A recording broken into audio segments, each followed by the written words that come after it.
प्रिय प्राचार्य महोदया, शिक्षक शिक्षिकागण एवं मेरे सभी मित्रों को सुप्रभात।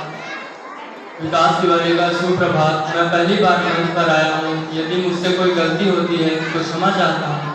अपने भाषण की शुरुआत में भारत के पूर्व राष्ट्रपति डॉक्टर APJ अब्दुल कलाम के द्वारा कहे गए शब्दों से करता हूँ। इंतजार करने वालों को उतना ही मिलता है जितना कोशिश करने वाले छोड़ दिया करते हैं। सर्वप्रथम आप सभी विद्यार्थियों का स्वागत है कक्षा 11वीं में। आपको लग रहा होगा हमारे बोर्ड पेपर खत्म हुए, अब पूरा क्लास 11 मौज मस्ती में कटने वाला है, तो ऐसा बिल्कुल भी नहीं है। ये मत भूलिए कक्षा 11वीं के बाद 12वीं भी है। यदि आपकी कक्षा 11वीं की तैयारी अच्छी नहीं है तो आप कक्षा 12वीं में अच्छे नंबर प्राप्त नहीं कर पाएंगे। आपको ऐसा लग रहा होगा कि हमारा 10 बोर्ड खराब गया तो कक्षा 11वीं 12वीं भी खराब जाएगा, तो ऐसा बिल्कुल भी नहीं है।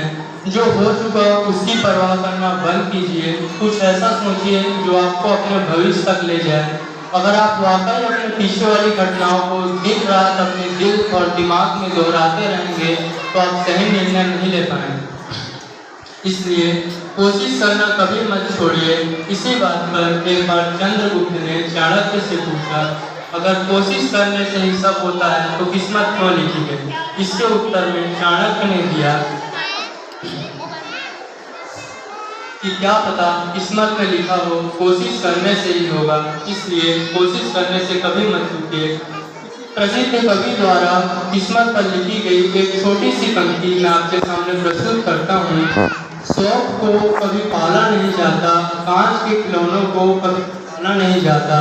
शौक को कभी पाला नहीं जाता, कांच के खिलौनों को कभी उछाला नहीं जाता।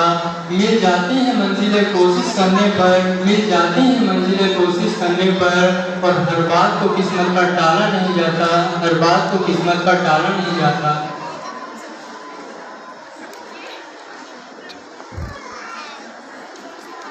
कुछ लोग कोशिश ही नहीं करते कि कहीं हमें असफलता का सामना करना पड़ गया तो क्या होगा, तो ऐसा बिल्कुल भी नहीं है। बिना असफल हुए कोई भी व्यक्ति सफल नहीं हुआ है। इसलिए कोशिश करने से मत चूकिए। Success is not different from your success. Failure is not different from your success. Failure is a part of success journey. जब भी आपका जन्मदिन आता है तो हर कोई आपको कुछ न कुछ उपहार अवश्य देता है, किंतु सबसे पहला उपहार हमें हमारे ईश्वर से मिलता है, वो भी एक नहीं दो। इसमें चुनाव भी हमको ही करना होता है कि हम कौन सा उपहार सबसे पहले लेना चाहते हैं। इनमें से सबसे पहले उपहार में 25 साल का मेहनत, लगन व प्रयास रहता है। इसके विपरीत दूसरे उपहार में 25 साल का कष्ट, पीड़ा आदि रहता है। तो जो व्यक्ति अपने पहले 25 सालों में मेहनत व लगन से कार्य कर लेता है, उसे आने वाले 25 सालों में यह निश्चित है कि सुख एवं शांति मिलती है। कहने का तात्पर्य यह है कि यदि हम अपने विद्यार्थी जीवन में मेहनत एवं लगन से कार्य नहीं करते हैं तो हमें आने वाले 25 सालों में कष्ट उठाना पड़ सकता है। यही बात हमें हमारे माता पिता भी समझाते हैं, किंतु हम उनकी बातों को व्यर्थ ले लेते हैं।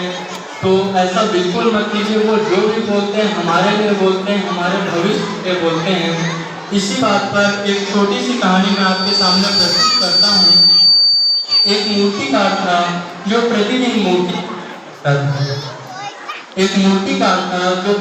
मूर्तियाँ बनाया करता था एवं बाजार में बेचा करता था। उसने यह काम अपने बेटे को भी सिखाना प्रारंभ किया। शुरुआती समय में उसके बेटे की मूर्तियाँ उनके पिता की मूर्तियों से कम पैसों में बिका करते थे, किंतु धीरे धीरे उसकी मूर्तियों में की कीमत बढ़ने लगी। फिर भी उसके पिता उसकी मूर्तियों में कमियां निकाल ही दिया करते थे।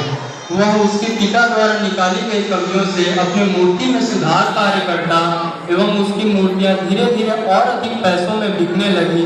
फिर भी उसके पिता ने कमियां निकालना नहीं छोड़ा। एक दिन ऐसा आया कि उसके बेटे की मूर्तियाँ उसके पिता से अधिक पैसों में बिकने लगी, फिर भी उसके पिता ने कमियां निकालना नहीं छोड़ा। एक दिन अकस्मात उसके पिता की मृत्यु हो जाती है और उसकी मूर्तियों की कीमत स्थिर हो जाती है। तब उसे यह एहसास होता है कि उसके पिता द्वारा निकाली गई कमियों से वह अपने मूर्ति में सुधार कार्य करता था, जिससे उसे और अधिक मुनाफा हो रहा था। तब उसे यह एहसास होता है कि उसके पिता की डांट उसके लिए प्रगति के रास्ते खोल रही थी। आप सभी ने मेरे विचारों को बहुत ध्यानपूर्वक सुना, इसके लिए धन्यवाद। मैं आशा करता हूँ कि आप सब अपने व्यक्तित्व के लिए स्थिर होंगे। धन्यवाद।